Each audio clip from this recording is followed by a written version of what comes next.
Nike, Under Armour, and Adidas have been three of the major powerhouses in the sports apparel industry over the last 50 years. Bailey Howe and I are describing how business analytics are used to track not only their sales, but how these three companies use business analytics to track their own data. So what is business and data analytics? Business analytics started in the industrial period. In the beginning of the use of railroads, steel, and oil, the companies started growing very quickly and all over the nation. In the U.S., Frederick Taylor introduced the first formalized form of business analytics in the 1800s, according to the History of Evolution of Business Analytics. In the sports apparel field, it's used all over the place, but specifically for Nike, Under Armour, and Adidas, the three industries and the three companies use apps to track their customers' usage, but also track to ensure that the health in their customers is still going smoothly. Looking at the sports apparel industry, there's just a few facts. The sports apparel industry is valued at $78 billion in 2016, and in that same year, footwear apparel went up 10%, while other apparels went up 6% in the same year. Sports apparel is used anywhere from team sweatshirts, personalized jerseys, hats, socks, shoes. Nike has a good example of Nike cleats, Nike flip-flops, Nike socks, Nike hats, Nike everything. There are many different aspects of the sports apparel industry, and that's why it continues to thrive. So looking at Nike, Adidas, and Under Armour. These are three of the big markets in the field, and the companies are worldwide, and they're not just stores, but they're brands. They represent things. They're used by different colleges, such as Lynn. We use Adidas to represent our student athletes. Florida State is sponsored by Nike, and the University of Maryland in Baltimore County, they are sponsored by Under Armour. So these three, they're not just brands that are sold in stores. They're brands that really represent schools and represent different teams, as well as professional leagues as well. So starting off with Nike.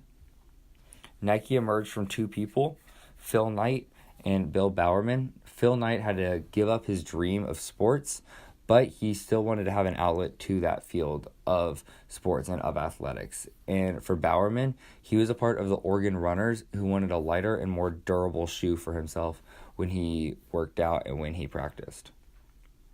So Nike uses analytics. As mentioned, one of the companies that uses an app, they use the Nike Plus app. It's an app and a website, and what customers do is they update and input information about runs they go on and different workouts they do. And the app is able to be used on a certain watch. It's also able to be used on a phone, an Apple Watch, and other different devices. Nike ends up using the products that the customers produce, and according to the article written by Pedro in 2016, the data was used in focus groups, and it analyzes everyone's use of the app, and it collects sensors so that athletes are able to see which items are more durable for long runs versus short runs versus sprints. And Nike uses the customer satisfaction to say that it is the top sportswear brand. Looking at the chart on the slide, this is Nike's revenue from 2005 to 2017. As you can see, it strictly goes up, starting in 2005 with $13 billion of revenue, and in 2017, it's already tripled that to $34 billion. Just looking at the chart from Statista.com, just note that $34.350 million equates to $34.35 billion. Looking at our next company, Adidas. Adidas started around the time of World War II in the 1940s. Two brothers, Adi and Rudy Dassler, had a falling out, and Rudy was falsely accused of being a Nazi and working for the SS. And Rudy was convinced that his brother had turned him in, and it was a brother rivalry essentially. And Adi, started Adidas, and Rudy, on the other hand, started the company Puma, which is still successful. And the three-stripe logo that we use still today represented Adi's three sons. Adidas uses a different type of analytic system to collect data. They use a consumer DNA, also known as a cDNA model. Adidas looks for three main ideas when using this model. It's what do the customers expect? What are the success factors in the customers and of the advances? And then lastly, what are the technological advances that they need to meet to fit the needs of their customers? They found that personalization, agility, and speed is on top of the Adidas priorities, and Adidas uses their technology, in small businesses to gather data to show that Adidas is loyal to their customers and Adidas also works. Looking at this chart, it doesn't show their gross revenue like Nike does, but it does show from 2015 to 2016 that every single number in this chart, and this accounts from number of shares to earnings and their year highs and year lows, they've all gone up from 2015 to 2016, showing Adidas is on the right track just like Nike is. Just keep in mind, Adidas is a company that works more out of Europe, so the dollars are in euros. Finally, the last company of Under Armour was founded in 1996 by a Mr. Kevin Plank, who was a former University of Maryland football player. Since he was so tired of having to change his clothes from practice, he started researching synthetic materials, where he started making these synthetic material shirts to keep athletes cool and dry even on the most hot days in his grandmother's basement. He drove up and down the east coast of the United States selling this new gear out of the trunk of his car. He eventually made $17,000 in sales, and his first team sale was completed, which allowed him to create more products. And by the end of 1998, the company outgrew Plank's grandmother's basement and into the headquarters in Baltimore, Maryland.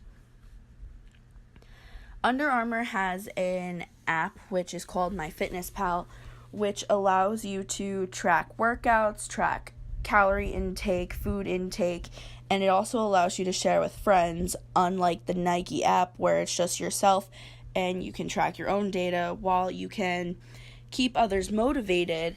In the MyFitnessPal app, where it allows you to share with friends and you can write motivational posts to friends to keep everyone motivated at the same time as you are motivated.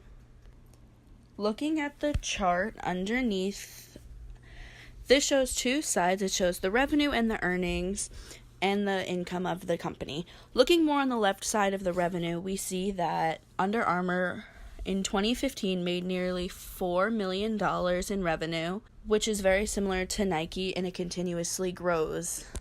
Looking at the three companies and analyzing the comparing and contrasting of not only what they represent, but more importantly how they analyze, relating back to the presentation.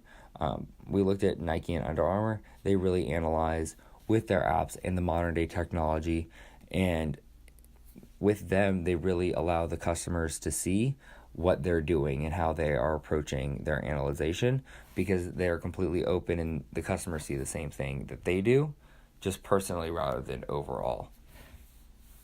Adidas, on the other hand, they do go with that CNDA model, which does represent different cells in different aspects, but they do set the guideline essentially for many non-apparel companies as much, but a lot of companies do use the same type of data.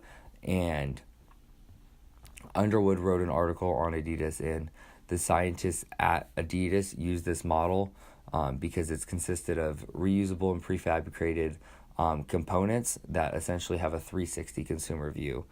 So consumers look at the company and the company looks back at the consumers. So to conclude, the sports apparel industry is forever growing, and it's been growing since the early 2000s at a rapid pace since modern day technology has been introduced, as people can also shop online. But the fact that it is more than just a clothing and it's more than just a brand, it's something that represents players, it's something that represents schools, and it's something that represents people. And it's not only used to show off the apparel you're wearing, whether it's footwear or a jersey, but it's also used to track your health, your fitness, and the way you sleep. Adidas, Nike, and Under Armour are one of the top or 3 of the top 5 companies in the world, and solely in 2015, they made over $43 billion combined. So they're only going up from here, and there are our references.